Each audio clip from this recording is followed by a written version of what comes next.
আসসালামু আলাইকুম। এখনকার আন্তর্জাতিক সংবাদে আপনাদের সবাইকে স্বাগত জানাচ্ছি। চলুন প্রথমে চলে যাচ্ছি সংবাদ শিরোনামে। মুসলমানদের জন্য বড় সুখবর দিলেন জো বাইডেন। নিজের কর্মপরিকল্পনা ঘোষণা করলেন বাইডেন। ডোনাল্ড ট্রাম্প গ্রেপ্তার হতে পারেন বলছেন পররাষ্ট্র মন্ত্রণালয়ের সাবেক মুখপাত্র। বাইডেনের জয়ে রোহিঙ্গা সংকট নিরসনে আরও জোরালো সমর্থন পাবে বাংলাদেশ। বাইডেনকে জারিফের পরামর্শ, ট্রাম্পের বিপর্যয়কর খামখেয়ালিপনা সিদ্ধান্ত বাতিল করুন। ট্রাম্প হেরে যাওয়ায় মার্কিন সমর্থন হারানোর শঙ্কা তাইওয়ানের। এবং সর্বশেষ থাকছে মিয়ানমারের নির্বাচনে আবারও জয়ের আশা করছেন অং সান সুচি। এই ছিল শিরোনামে, এবারে চলে যাচ্ছে বিস্তারিত সংবাদে। যুক্তরাষ্ট্রের প্রেসিডেন্ট নির্বাচিত হয়েছেন ডেমোক্র্যাট দলের প্রার্থী জো বাইডেন। নির্বাচনে তিনি ডোনাল্ড ট্রাম্পকে বিশাল ব্যবধানে হারিয়েছেন। আগামী জানুয়ারিতে তিনি প্রেসিডেন্ট হিসেবে ক্ষমতা গ্রহণ করবেন। তিনি ক্ষমতা গ্রহণের পর ডোনাল্ড ট্রাম্প প্রশাসনের অনুসৃত বেশ কিছু নীতি বদলে দেওয়ার পরিকল্পনা নিয়েছেন বলে বিভিন্ন গণমাধ্যমের খবরে বলা হয়েছে। 2021 সালের 20 জানুয়ারি জো বাইডেন আনুষ্ঠানিকভাবে ক্ষমতা গ্রহণ করবেন। এরপর তিনি ট্রাম্প প্রশাসনের কিছু কিছু নীতি নির্বাহী আদেশে পরিবর্তন করবেন। মুসলমানদের জন্য বড় সুখবর দিয়েছেন বাইডেন। ওয়াশিংটন পোস্ট জানিয়েছে, যেসব মুসলিম প্রধান দেশের উপর ডোনাল্ড ট্রাম্প অভিবাসী নিষেধাজ্ঞা আরোপ করেছিলেন সেগুলো খুব দ্রুত তিনি বাতিল করবেন। নিষেধাজ্ঞার তালিকায় ছিল Iran, Syria, Libya, Somalia, Yemen, Venezuela, উত্তর কোরিয়া, নাইজেরিয়া এবং মিয়ানমার।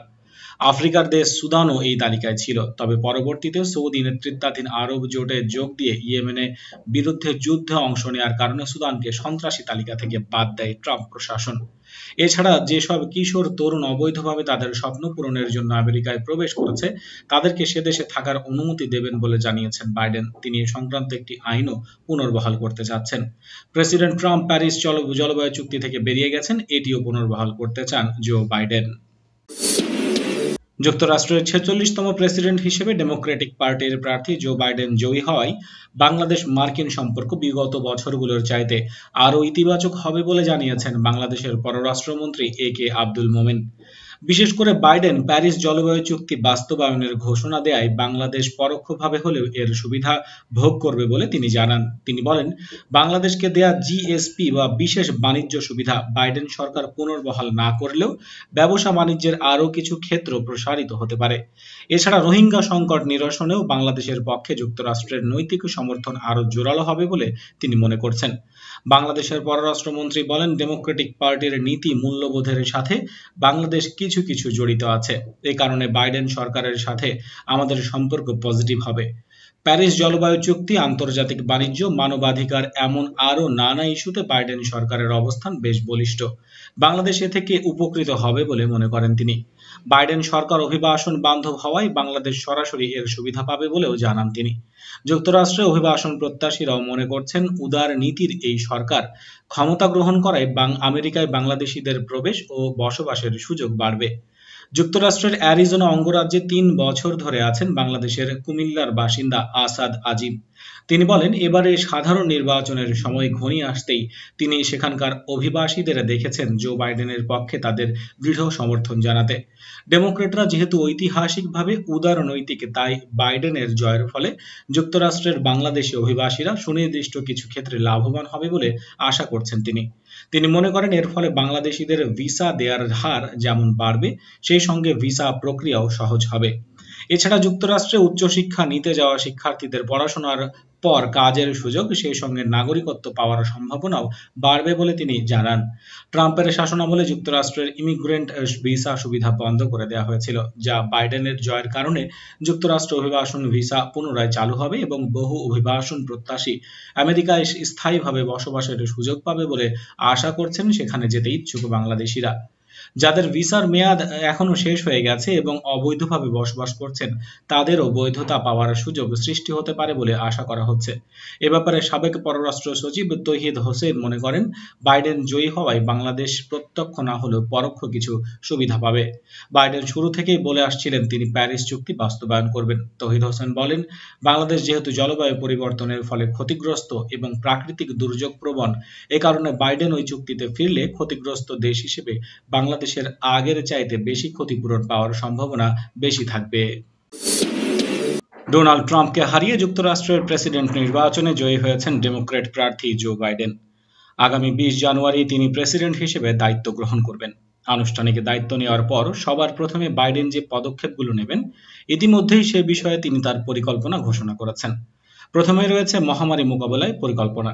বাইডেন তার পদক্ষেপে করোনা ভাইরাস মহামারী মোকাবেলাকে সবচেয়ে বেশি প্রাধান্য দেবেন বলে জানানো হয়েছে। বাইডেন শিবির থেকে জানানো হয়েছে করোনা ভাইরাসের পরীক্ষা অনেক বেশি বাড়িয়ে দেওয়া হবে এবং মার্কিন নাগরিকদের মাস্ক পরতে বাধ্য করা হবে। ডোনাল্ড ট্রাম্পের অধীনে জনস্বাস্থ্য বিশেষজ্ঞদের পরামর্শ উপেক্ষা করে করোনা ভাইরাস মহামারীকে যেমন হালকাভাবে দেখা হয়েছে তা বেশ সমালোচিত হয়েছে। বিশেষ করে মাস্ক পরা ও সামাজিক দূরত্বকে যথেষ্ট গুরুত্ব দেওয়া হয়নি। যদিও বিশ্বের সবচেয়ে বেশি সংক্রমণ এবং মৃত্যু কিন্তু যুক্তরাষ্ট্রেই। জো বাইডেন ট্রাম্প প্রশাসনের এসব নীতিমালায় ব্যাপক পরিবর্তনের ইঙ্গিত দিয়েছেন। তার বিজয়ী ভাষণে একটি বিশেষজ্ঞ দল তৈরির ঘোষণা দিয়েছেন তিনি। এই দলটি করোনা ভাইরাস মহামারী মোকাবেলায় নেতৃত্ব দেবে বলে জানানো হয়েছে। জো বাইডেন মাস্ক পরা বাধ্যতামূলক করতে চান। সকল মার্কিন নাগরিকদের জন্য নিয়মিত বিনামূল্যে করোনা ভাইরাসের পরীক্ষার ব্যবস্থা এবং সকলের জন্য বিজ্ঞান ভিত্তিক নির্ভরযোগ্য তথ্য ভিত্তিক নির্দেশিকা প্রচলন করতে চান তিনি। যুক্তরাষ্ট্রের এখন পর্যন্ত 2,37,000-এর মতো মানুষ করোনা ভাইরাসে মারা গেছে। করোনা ভাইরাস মহামারীর কারণে অর্থনীতির যে ক্ষতি হয়েছে তা থেকে ঘুরে দাঁড়াতে নানা পদক্ষেপ গ্রহণের পরিকল্পনা ঘোষণা করা হয়েছে। ডোনাল্ড ট্রাম্পের নীতির পরিবর্তন। প্রেসিডেন্ট হিসেবে ডোনাল্ড ট্রাম্পের নেয়া নীতিমালাগুলোকে যত দ্রুত সম্ভব সংস্কার করবেন বাইডেন। যদিও ট্রাম্প বলেছেন বাইডেনের জয় এখনো অনুমান, যেহেতু কিছু গুরুত্বপূর্ণ অঙ্গরাজ্যে এখনো ব্যালট গণনা বাকি রয়েছে। তবে বাইডেন শিবির জানুয়ারিতেই ক্ষমতা গ্রহণের বিষয়টি মাথায় রেখে তাদের পরিকল্পনা নিয়ে অগ্রসর হচ্ছে। কারণ জয় পেতে যে পরিমাণ ইলেকটোরাল ভোট প্রয়োজন ছিল তার চেয়ে অনেক বেশি ভোট পেয়ে গেছেন তারা। মার্কিন গণমাধ্যমে বলা হচ্ছে ডোনাল্ড ট্রাম্পের নেয়া বেশ কিছু বিতর্কিত নির্বাহী আদেশ, যার জন্য কংগ্রেসের অনুমোদন দরকার হয় না, সেগুলোকে আগের অবস্থানে নেয়ার পরিকল্পনা করছেন জো বাইডেন। ডোনাল্ড ট্রাম্পের এই সিদ্ধান্ত অনুযায়ী প্যারিস জলবায়ু চুক্তি থেকে বের হয়ে গিয়েছিল যুক্তরাষ্ট্র, তাতে আবার যোগ দেবে দেশটি। এরপর রয়েছে বর্ণ বৈষম্য মোকাবেলা। জো বাইডেন এমনই এক সময়ে দায়িত্ব নিচ্ছেন যখন যুক্তরাষ্ট্রে শ্বেতাঙ্গ পুলিশের হাতে কৃষ্ণাঙ্গ নাগরিকদের একের পর এক মৃত্যুকে ঘিরে দীর্ঘ সময়ে সহিংস বিক্ষোভ চলছে। ট্রাম্পের সময় বর্ণ ভিত্তিক বিভেদ বৃদ্ধি এবং শ্বেতাঙ্গ শ্রেষ্ঠত্ববাদীদের উত্থান হয়েছে বলে অভিযোগ রয়েছে। বাইডেন বর্ণভিত্তিক বৈষম্য উচ্ছেদকে তার প্রশাসনের গুরুত্বপূর্ণ ভিত হিসেবে তৈরি করতে চান। তিনি সরকারি তহবিল ব্যবহার করে সংখ্যালঘু জনগোষ্ঠীর জন্য সাশ্রয়ী মূল্যে বাসস্থান এবং চিকিৎসার ব্যবস্থা করতে চান। কৃষ্ণাঙ্গ, লাতিনো ও অন্যান্য জনগোষ্ঠীর সাথে সম্পর্কের বৈষম্য দূর করতে মার্কিন কেন্দ্রীয় ব্যাংক যেন আরও জোরালোভাবে কাজ করে সেটি নিশ্চিত করতে চান তিনি। পুলিশ বাহিনীর জন্য কিছু পরিবর্তন আনার পরিকল্পনা তার রয়েছে। বিশেষ করে কোনো অপরাধীকে আটক করার সময় শক্তি প্রদর্শনের পন্থা বাতিলের কথা ভাবা হচ্ছে। পুলিশ প্রশাসনে সংস্কারের জন্য একটি কমিশন করার কথাও ভাবছেন জো বাইডেন। মার্কিন প্রেসিডেন্ট ডোনাল্ড ট্রাম্প ক্ষমতা ছেড়ে দেওয়ার পর গ্রেপ্তার হতে পারেন বলে মন্তব্য করেছেন মার্কিন পররাষ্ট্র মন্ত্রণালয়ের সাবেক মুখপাত্র অ্যাডাম এরলি। তিনি গতকাল রোববার সৌদি নিউজ চ্যানেল আল আরাবিয়াকে দেয়া এক সাক্ষাৎকারে বলেন, ডোনাল্ড ট্রাম্প প্রেসিডেন্ট নির্বাচিত হওয়ার আগে যেসব অপরাধ করেছিলেন আদালতে সেগুলোর ব্যাপারে বহু মামলা রয়েছে। বর্তমানে তিনি প্রেসিডেন্ট হিসেবে আইনি দায়মুক্তি ভোগ করছেন, তবে তাকে ওই সব মামলায় গ্রেফতার করা হচ্ছে না বলে জানানো হয়েছে। এরলি বলেন, ট্রাম্পের বিরুদ্ধে যৌন নির্যাতন থেকে শুরু করে ট্যাক্স ফাঁকি দেওয়ার মতো বহু বড় বড় অভিযোগ রয়েছে। এদিকে আন্তর্জাতিক অঙ্গনেও ট্রাম্পের বিরুদ্ধে মামলা রয়েছে। চলতি বছরের 3 জানুয়ারি ট্রাম্পের সরাসরি নির্দেশে ইরানের কুদস ফোর্সের তৎকালীন commander general lieutenant general Qasem সোলাইমানিকে হত্যা করে সন্ত্রাসী মার্কিন সেনারা। ইরাকের রাজধানী বাগদাদে ওই হত্যাকাণ্ডের পর ইরান ট্রাম্পের বিরুদ্ধে আন্তর্জাতিক আদালতে হত্যা মামলা দায়েরের সিদ্ধান্ত নেয়। সে সময় অনেকে বিষয়টিকে হাস্যকর বলে উড়িয়ে দিলেও বিশেষজ্ঞরা বলেছেন ট্রাম্প চিরদিন ক্ষমতায় থাকবেন না এবং আইনি দায়মুক্তিও তাকে আজীবন সুরক্ষা দেবে না। শনিবার রাতে CNN, Fox news, CBS, associated press এবং নিউ ইয়র্ক টাইমসের মতো বড় মার্কিন মিডিয়াগুলো ডেমোক্র্যাট প্রার্থী জো বাইডেনকে আমেরিকার নির্বাচিত প্রেসিডেন্ট হিসেবে ঘোষণা করে। এসব মিডিয়া জানায় বাইডেন 290 ইলেকট্রাল ভোট পেয়ে মার্কিন যুক্তরাষ্ট্রের 46তম প্রেসিডেন্ট নির্বাচিত হয়েছেন। প্রেসিডেন্ট হওয়ার জন্য প্রয়োজন 270 ইলেকট্রাল কলেজ ভোট। অবশ্য প্রেসিডেন্ট ট্রাম্প নির্বাচনের ফলাফল মেনে নিতে রাজি হননি। তিনি বরং এটির জন্য আইনি লড়াই করতে ঘোষণা দিয়েছেন। এরপরেই এই ডালপালা বড় হতে শুরু করেছে যে তিনি যেহেতু হেরে গিয়েছেন এবং তার কাছে যেহেতু আর প্রেসিডেন্ট পাওয়ারটি থাকছে না, পরবর্তীতে তিনি গ্রেপ্তার হতে পারেন এবং অনেকগুলো মামলার জন্য সাজা হতে পারে তার। আমেরিকার সদ্য সমাপ্ত প্রেসিডেন্ট নির্বাচনে বিজয়ী প্রার্থী জো বাইডেনকে গুরুত্বপূর্ণ পরামর্শ দিয়েছেন ইরানি পররাষ্ট্রমন্ত্রী মোহাম্মদ জাওয়াদ জারিফ। তিনি বলেছেন, প্রেসিডেন্ট ডোনাল্ড ট্রাম্পের বিতর্কিত ও বিপর্যয়কর আইনহীন সিদ্ধান্তগুলো বাতিল করতে হবে। মার্কিন নির্বাচনে ডোনাল্ড ট্রাম্পকে বিপুল ভোটে পরাজিত করে জো বাইডেন যখন ক্ষমতা গ্রহণ করতে যাচ্ছেন, তখন জাওয়াদ জারিফ এই পরামর্শ দিলেন। গতকাল রোববার এক টুইটার পোস্টে জাওয়াদ জারিফ বলেন, আমেরিকার জনগণ তাদের বক্তব্য জানিয়ে দিয়েছেন। এখন তারা জানতে চান তাদের নেতারা নীতি ও আইনহীন বিপর্যয়কর বলদর্পিতা বাতিল করে বহুপাক্ষিকতা, সহযোগিতা এবং আইনের প্রতি শ্রদ্ধাকে বেছে নেন কিনা। এরপরে জাওয়াদ জারিফ বলেন, আমেরিকার ক্ষমতায় কে বসলেন সেটি গুরুত্বপূর্ণ নয়, বরং গুরুত্বপূর্ণ হচ্ছে তারা কি ধরনের রীতি অনুসরণ করছেন। এর আগে ইরানের বহু কর্মকর্তা একই কথা বলেছেন। দীর্ঘ 5 দশকের সামরিক শাসনের সমাপ্তির পরে গতকাল রোববার মিয়ানমারে সাধারণ নির্বাচনের ভোট গ্রহণ শেষ হয়েছে। নির্বাচনে অং সান সুচির national league for democracy NLD পুনরায় জয়লাভ করবে বলে প্রত্যাশা করা হচ্ছে। নির্বাচনে লাখ লাখ ভোটার ভোট দিয়েছেন। 2011 সালে প্রত্যক্ষ সেনা শাসন শেষ হওয়ার পরে দেশটিতে এবার দ্বিতীয়বারের মতো নির্বাচন হলো। নির্বাচনের ফলাফল ঘোষণা করতে সোমবার সারা দিন লেগে যাবে। রোববার রাতের দিকে সুচির হাজার হাজার সমর্থক তার দলীয় সদর দপ্তরের সামনে জড়ো হয়ে পতাকা ওড়ানো এবং স্লোগান দিতে থাকে। শান্তিতে নোবেল পুরস্কার বিজয়ী সেনা শাসনের বিরুদ্ধে বিশ্বের আইকন সুচির জনপ্রিয়তায় বিশ্বব্যাপী ভাটা পড়ে রোহিঙ্গাদের উপর বর্বরতার পর তার প্রতিক্রিয়ার কারণে। 2017 সালে জাতিগত সহিংসতার শিকার হয়ে লাখ লাখ রোহিঙ্গা বাংলাদেশে পালিয়ে আসে। মিয়ানমারের সেনারা তাদের জঙ্গি বলে আখ্যায়িত করে। এবার দেশের সংখ্যালঘু রোহিঙ্গা জনগোষ্ঠীকে ভোটাধিকার বঞ্চিত রেখে দেশ জুড়ে কেন্দ্রীয় ও প্রাদেশিক পার্লামেন্টের এই ভোটাভুটি অনুষ্ঠিত হলো।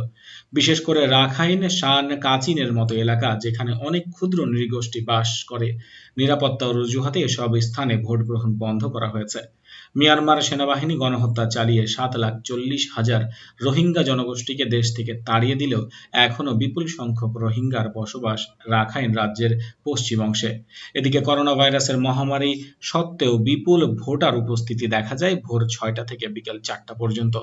সব মিলিয়ে 1,171 আসনের জন্য 92টি দলের 6,900 প্রার্থী প্রতিদ্বন্দ্বিতা করেছেন।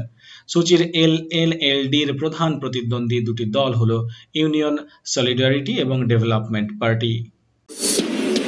মার্কিন প্রেসিডেন্ট নির্বাচনে জো বাইডেনের জয়ে বিশ্বের বিভিন্ন দেশের নেতারা স্বাগত জানালেও শঙ্কায় পড়ে গেছে তাইওয়ান। ট্রাম্প হেরে যাওয়ায় যুক্তরাষ্ট্রের সমর্থন হারানোর শঙ্কা পেয়ে বসেছে তাইওয়ানবাসীর মনে। প্রেসিডেন্ট টিসাই ইং ওয়েন সামাজিক যোগাযোগের মাধ্যমে এই ব্যাপারে অবশ্য বলেছেন, মার্কিন নির্বাচনের ফল যাই হোক না কেন, সম্পর্কগুলো পরিবর্তন হবে না এবং আমরা তাইওয়ান মার্কিন সম্পর্ককে আরও গভীর করতে পারবো। তাইওয়ানবাসীর কাছে বেশ জনপ্রিয় ছিলেন ডোনাল্ড ট্রাম্প, কারণ চীনের অব্যাহত আগ্রাসনবাদী আচরণের বিরুদ্ধে তাইওয়ান ইস্যুতে নিজের থেকেই বারবার সোচ্চার হয়েছেন ট্রাম্প। 2016 সালে মার্কিন প্রেসিডেন্ট নির্বাচনে জেতার পর ট্রাম্প তাইওয়ানের প্রেসিডেন্টের সঙ্গে ফোনে কথা বলার জেরে দুদেশের সম্পর্ক অনেক দৃঢ় হয়। ট্রাম্পের প্রশাসন 2017 সালে এসে তাইওয়ান ভ্রমণ আইন পাশ করে, যা মার্কিন যুক্তরাষ্ট্র ও তাইওয়ানের কর্মকর্তাদের মধ্যে সরকারি সফরের মাধ্যমে ঘনিষ্ঠ সম্পর্ককে উৎসাহিত করে। চলতি বছরের শুরুর দিকে মার্কিন স্বাস্থ্য ও মানব সেবা বিষয়ক মন্ত্রী অ্যালেক্স আজারের স্থল ভ্রমণের পথ তৈরি হয়েছে বলে আইনের বদৌলতে। গত 40 বছরের মধ্যে তাইওয়ান সফরকারী সর্বোচ্চ পদস্থ মার্কিন কর্মকর্তা ছিলেন অ্যালেক্স। ট্রাম্পের মেয়াদে তাইওয়ানের কাছে $15 বিলিয়ন অস্ত্র বিক্রি করেছে যুক্তরাষ্ট্র। এছাড়া আরও $7 বিলিয়ন অস্ত্র বিক্রির অনুমোদন দেয়া আছে। সেসবের মধ্যে ড্রোন, যুদ্ধবিমান এবং ক্রুজ ক্ষেপণাস্ত্র রয়েছে। বন্ধুরা, এই ছিল এতক্ষণ পর্যন্ত সংবাদে। আশা করি আপনাদের ভালো লেগেছে। ভিডিওটি অবশ্যই লাইক করবেন, খবরটি আপনাদের বন্ধুদের সাথে শেয়ার করবেন। চ্যানেলে সাবস্ক্রাইব করে না থাকলে এক্ষুনি চ্যানেলে সাবস্ক্রাইব করে বেল আইকনে ক্লিক করুন নিয়মিত আপডেট পাওয়ার জন্য। কমেন্ট বক্সে আপনার মূল্যবান মতামত জানাতে ভুলবেন না। দেখা হচ্ছে পরবর্তী খবরে। ততক্ষণ পর্যন্ত ভালো থাকবেন। আল্লাহ হাফেজ।